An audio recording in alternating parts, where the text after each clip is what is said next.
Haleluya, puji Tuhan, salam sejahtera untuk kita semua, umat-umat Tuhan sekalian yang diberkati oleh Tuhan. Kita patut bersyukur kepada Tuhan karena anugerahnya, karena kasih karunia yang begitu besar dalam kehidupan kita.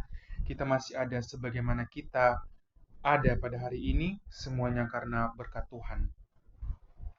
Biarlah kembali pada hari ini, pada saat ini, kita mau mendengarkan kebenaran firman Tuhan, karena hanya firman Tuhanlah yang menjadi kekuatan kita.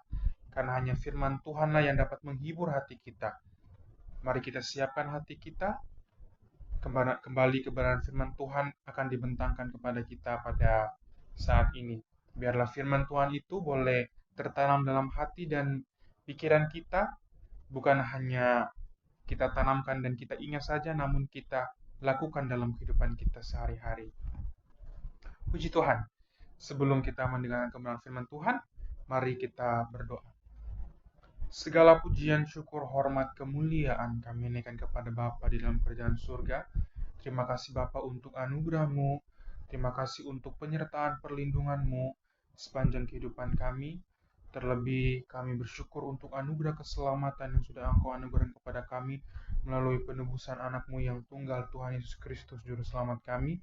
Biarlah kami boleh mempergunakan setiap kehidupan kami sesuai dengan kehendak-Mu ya Bapa.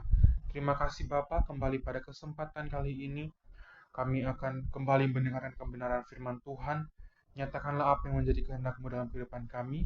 Biarlah dapat kami dengarkan dengan baik, bukan hanya mendengar saja ya Bapa, namun dapat kami lakukan dalam kehidupan kami setiap hari. Terima kasih Bapa. Biarlah firman-Mu itu menguatkan kembali iman umat-umat-Mu. Biarlah firman itu boleh memperbarui kehidupan mereka. Roh Kudus Engkau anugerahkan untuk boleh mengerti kepada umat-umat-Mu. Engkau anugerahkan kepada umat-umat-Mu. Biarlah umat-umat-Mu boleh mengerti firman Tuhan. Terima kasih Tuhan Yesus. Kami siap untuk mendengarkan firman Tuhan di dalam nama Tuhan Yesus Kristus. Haleluya. Amin. Puji Tuhan, perenungan kita pada hari ini kita akan belajar dari suatu nabi dalam perjanjian lama yang pada awalnya ia mengeluh kepada Tuhan akan apa yang terjadi atas hidupnya, apa yang terjadi di sekitar lingkungannya. Namun Tuhan menyatakan anugerahnya kepada nabi tersebut, dan pada akhirnya nabi tersebut bersuka cita dan menyatakan imannya kepada Tuhan. Mari sama-sama kita buka di dalam kitab Habakuk pasal 3 ayat 17 hingga ayatnya yang ke-19. Saya akan bacakan kitab Habakuk pasal 3 ayat 17 hingga ayat yang ke-19. Sekalipun pohon ara tidak berbunga, pohon anggur tidak berbuah, hasil pohon zaitun mengecewakan. Sekalipun ladang-ladang tidak menghasilkan bahan makanan, kambing domba terhalau dari kurungan, dan tidak ada lembu sapi dalam kandang. Namun aku akan bersorak-sorak di dalam Tuhan, beria-ria di dalam Allah yang menyelamatkan aku. Allah Tuhanku itu kekuatanku. Ia membuat kakiku seperti kaki rusa. Ia membiarkan aku berjejak di bukit-bukitku. Puji Tuhan. Firman Tuhan pada hari ini saya berikan judul Iman di Tengah Penderitaan. Pada babak pertama dalam kitab Habakuk, atau pada pasal pertama dalam kitab Habakuk, Habakuk menyatakan keluhannya kepada Tuhan atas apa yang terjadi di lingkungan sekitarnya pada saat itu. Pada saat itu Nabi Habakuk berada di kerajaan Yehuda. Nah, pada saat itu kerajaan Yehuda sedang dalam situasi yang tidak kondusif. Kerajaan yang tidak baik, tidak takut akan Tuhan, pemimpin yang tidak akan takut akan Tuhan, tentunya sampai kepada rakyat-rakyat juga tidak takut akan Tuhan. Mereka menyembah berhala, mereka berpaling daripada Tuhan, dan Habakuk mengeluhkan itu kepada Tuhan. Kenapa ketidakadilan itu dapat terjadi? Kenapa mereka berbalik daripada Tuhan, namun hidup mereka tetap biasa-biasa saja, hidup mereka tetap fine-fine saja. Nah, pada Babak pertama, Habakuk menyampaikan keluhannya kepada Tuhan. Namun, seperti yang kita lihat pada pasal 3 ini, di babak-babak terakhir di kitab Habakuk, malah memuat pernyataan iman bahwa sekalipun pohon ara tidak berbunga, pokok anggur tidak berbuah, hasil pohon zaitun mengecewakan, ladang-ladang tidak menghasilkan bahan makanan, kambing domba terhalau dari kurungan, dan tidak ada lembu sapi dalam kandang. Ia akan tetap bersuka cita di dalam Tuhan dan bersorak-sorak bagi Allah. Seperti pada ayatnya yang ke-17 dan 18. Pernyataan tersebut kemudian digubah menjadi sebuah nyanyian yang indah dan membangkitkan semangat. Namun, coba tengok babak pertamanya. Di situ termuat keluh kesah seperti yang sudah saya beritahukan tadi, dan sang nabi tidak menunjukkan kejengkelannya atas diamnya Tuhan terhadap ketidakadilan yang terjadi di lingkungannya. Ia berseru, "Berapa lama lagi ya Tuhan?" Disusul, "Mengapa Tuhan?" Coba kita lihat pada pasalnya yang pertama dari kitab Habakuk.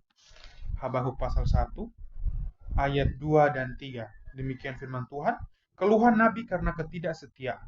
Berapa lama lagi, Tuhan, aku berteriak, tetapi tidak kau dengar? Aku berseru kepadamu penindasan, tetapi tidak kau tolong. Mengapa engkau memperlihatkan kepadaku kejahatan, sehingga aku memandang kelaliman? Ya, aniaya dan kekerasan ada di depan mataku, perbantahan dan pertikaian terjadi." Nah, perubahan terjadi sesudah Habakuk datang menghampiri Tuhan. Sikap hatinya berubah saat ia tengah mempercakapkan perkaranya di hadapan Allah.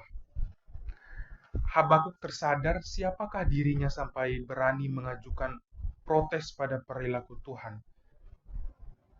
Mungkin sang nabi akhirnya berpikir bahwa masa Allah yang maha adil bertindak tidak adil. Maka kemudian keluh kesah Habakuk itu hilang. Gantinya, ia memuji kesempurnaan pekerjaan Tuhan. Dalam Habakuk pasal 3 ayat 17 hingga ayatnya yang ke-19 ini juga menekankan pentingnya sukacita dan kekuatan dalam Tuhan, bahkan di tengah kesulitan dan penderitaan.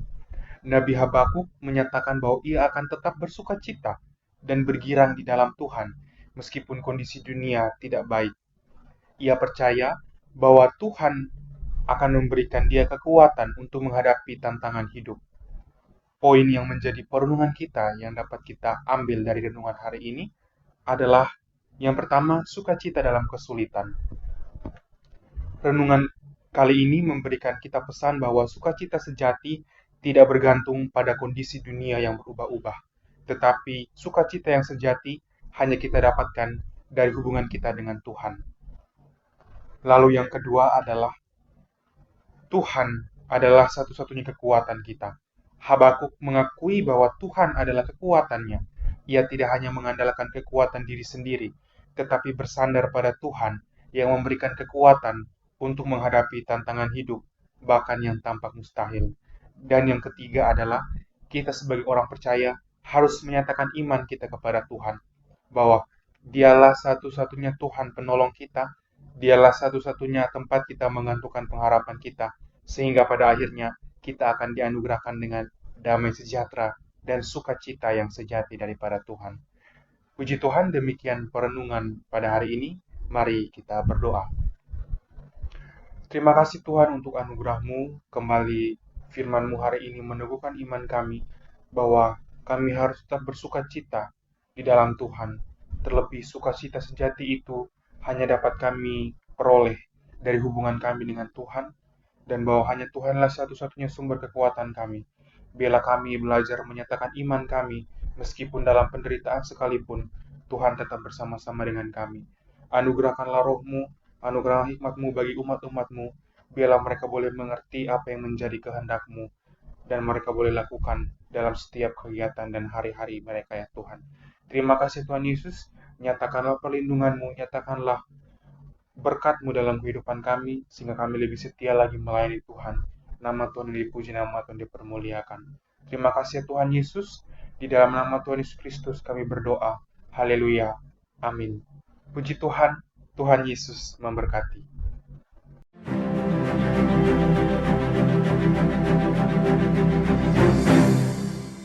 Gerejaku adalah rumahku.